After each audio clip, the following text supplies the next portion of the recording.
Bonjour, voilà, donc on va tester le moteur Kanzen en axe long qui est déjà, depuis sa sortie, depuis 2 semaines, très controversé. On va tester ça sur un MP5 Cyma d'origine. On a passé tout à l'heure au chronie à 400 fps, donc c'est à peu près normal pour une réplique comme ça.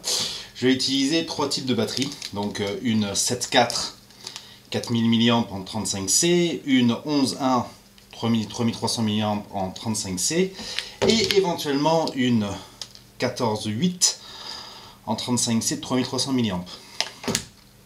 L'objectif va être de voir un petit peu la différence de cadence entre le moteur d'origine, le moteur Kanzen et la référence du moment, le M180 S Satan de chez GEP. Donc on va voir un petit peu ce que ça va donner.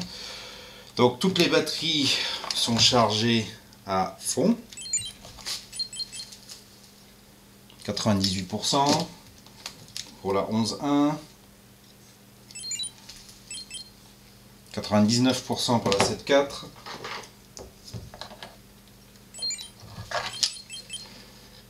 et 98% pour la 14.8. D'abord le test avec la 7.4 rafale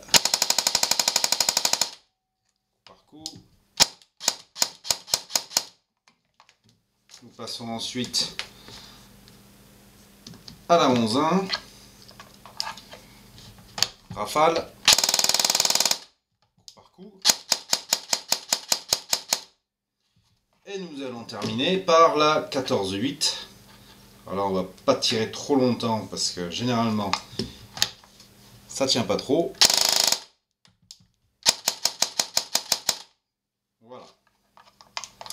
Maintenant ce qu'on va faire directement, c'est qu'on va sortir le moteur. Il y aura sans doute un petit calage à faire. Alors une note par rapport au Kanshim. Sur les axes longs, on a remarqué que les Kanshim donc n'avaient aucun roulement sur le guide. C'est-à-dire, je vais vous montrer la partie en question. Cette partie-là, ici. Cette partie-là, sur les Kanshim, n'avait aucun guide. Sur celui-ci, il y a une guide Teflon. Bac Teflon, comme sur les Tokyo Marui et les EG1000. Alors, si on regarde les systèmes de chez GEP, eux sont montés sur roulement. C'est un choix sans doute de technologie. À voir si c'est à tort ou à raison. Donc, le moteur d'origine Cyma, voilà, qui sont donc des aimants annoncés néodyme, mais nettement moins dur à tourner que le Kanzen. Donc on va mettre ça en ordre. Alors on va tester tout ceci d'abord dans l'optique de voir un petit peu quel est le bruit qu'on va avoir, si le calage est exactement identique ou non. Si le calage n'est pas identique, je vais devoir refaire le calage. Donc le Kanzen rentre.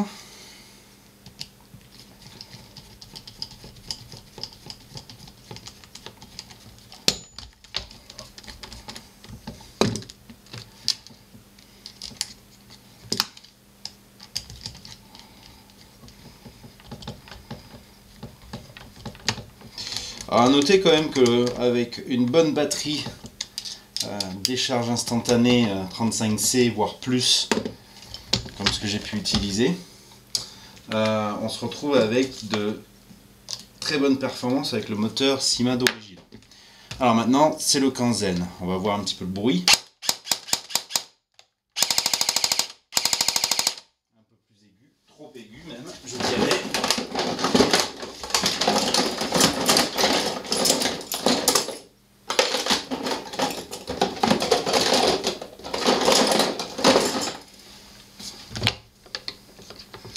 On va arranger ça rapidement pour voir si on peut trouver un meilleur bruit sur le calage. Alors je vérifie, c'est bon.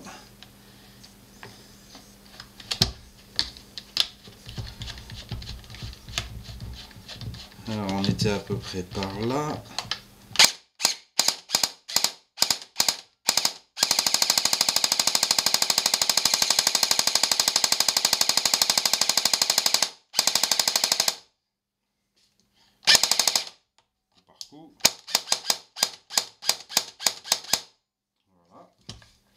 Nous allons passer donc ça à la batterie en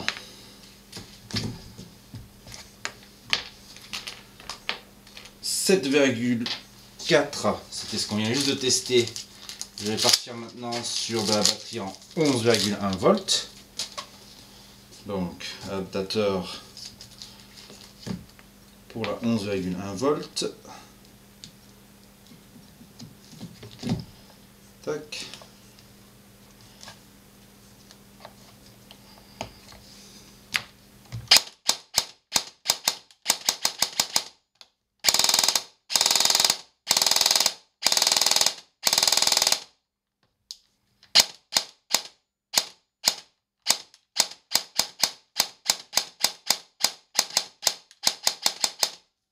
Très bien. Et maintenant, on va passer à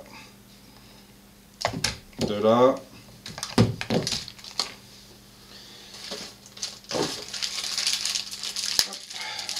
14,8 volts. On va checker, voir ce que la 14,8 va donner. Alors là, a priori, hein, à l'oreille, je dirais, on n'entend pas vraiment de différence. Il faudrait voir à la cadence pure, en regardant avec un chronie au niveau des tirs, quelles sont les différences. Donc 14,8.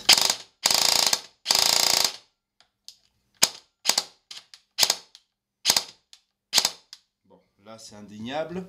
Tout à l'heure, la 14,8 avec le moteur d'origine, nous étions à coup par coup. Là maintenant, en coup par coup, on tire 2 billes à la fois. Alors, maintenant que nous avons testé le Kanzen, je vais monter donc le Satan. Bon. Beaucoup de monde à l'heure actuelle avec des gros upgrades sur Taïwan ne jure que par ça. Il faut savoir que il est annoncé dans les mois à venir avec la marque Magic Box qu'il va y avoir des moteurs apparemment encore plus performants. Là à l'heure actuelle, on va voir ce que ça peut donner. Alors, le moteur Kanzen, après ce qu'on a vient de lui faire subir, est légèrement tiède. C'était un peu comme le moteur d'origine. Alors ça, c'est ce qu'on essaie d'éviter. Les aimants au néodyme n'aiment vraiment pas les chocs. Alors, au niveau de l'intérieur, si je regarde bien, alors ça va être difficile de montrer les bobinages à l'intérieur. Vous allez voir la différence. Déjà, quand on regarde le Satan, il va avoir des ouvertures pour l'aération. Gros avantage, mais sur certains modèles comme les M4 GEP, qui eux ont une ouverture sur le dessous, les saletés peuvent rentrer et beaucoup plus facilement entrer dans le moteur. Alors si vous jouez dans les environnements sablonneux ou très poussiéreux, je vous conseille vivement de faire attention. J'ai déjà eu des retours de gros moteurs comme ça, remplis de sable. Ils étaient lessivés, rincés après une seule utilisation. Quand on sait que ça peut monter jusqu'à 180 $ le moteur, vous avez compris que vous n'avez pas envie de jouer à ça. Alors là maintenant le M180. Alors d'expérience le M180, le 14.8, je ne vais même pas tenter. J'ai déjà explosé des pignons, coupé en deux des pignons directement avec à la 11.1. Donc et même parfois à la 7.4 sur des pignons moyenne gamme pour montrer. C'est l'idéal pour faire ce qu'on appelle les machines à ratatouille. C'est-à-dire tout passer directement. Alors, la 7.4, 35C. On va voir un petit peu le calage. Oula, pas bon du tout. Voilà.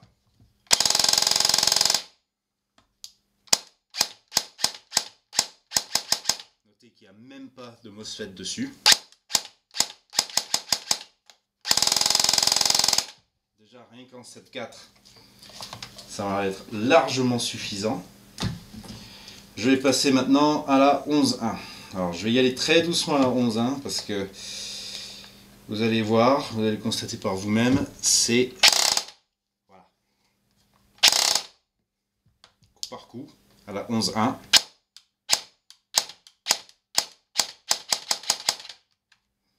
Et le fusible qui vient juste de faire la malle. Voilà.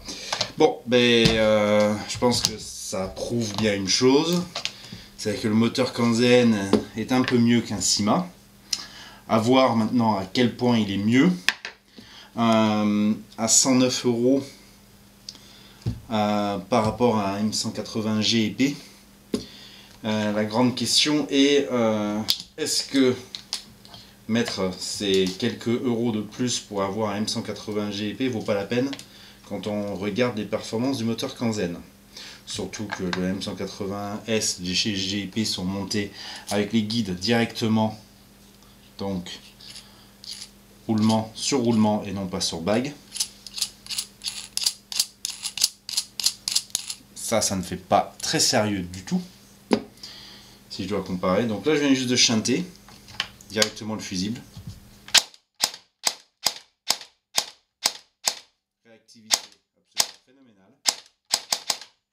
Et cadence énorme. Bon, d'accord, on va s'arrêter là. Et voilà. Alors, je vais juste démonter après avoir fait ça, subir ça à ce pauvre AEG.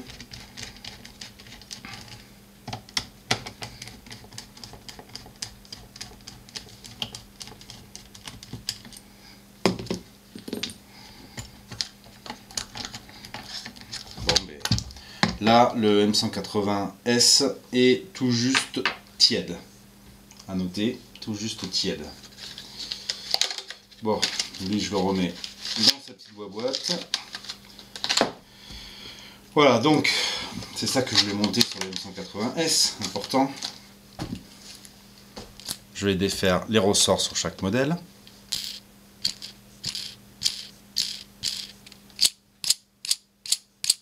Voilà. Point de vue qualitatif, je pense que là c'est pas photo. Ici, vous allez pouvoir le constater, sur le Kanzen, cette partie est en plastique, cette partie sur le GEP est en aluminium. Les charbons, parce que là aussi c'est un petit détail important, même si ils sont aux mêmes spécifications techniques les uns des autres, vous allez voir la différence. Cette taille là, on voit qu'il y a du jeu autour. Le GEP, donc le M180 Satan, on voit qu'il n'y a aucun jeu autour par rapport au Kanzen où il y a de la lumière autour. Alors, choix technologique, livraison comme ça des charbons, je ne peux pas vous dire.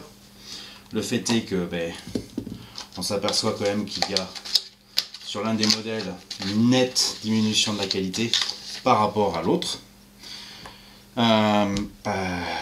Voilà, moteur Kanzen à l'heure actuelle. On sait que c'est du néodyme, ça se voit dedans. On voit que c'est une performance convenable, supérieure à du Syma avec une meilleure réactivité. Mais on le voit principalement sur la 11.1 et de la 14.8. Alors ça a été fait pour de la Fort Upgrade, pour des choses comme ça. À voir si au final, la différence de prix, que je crois, hein, c'est que ça vaut pas la peine d'investir beaucoup plus que 109, voire 100 € sur un modèle comme ça, par rapport à un GEP. Tout dépend aussi de ce que vous voulez faire, parce que en termes de performance pure, un Element, voire un SHS peut très bien faire l'affaire.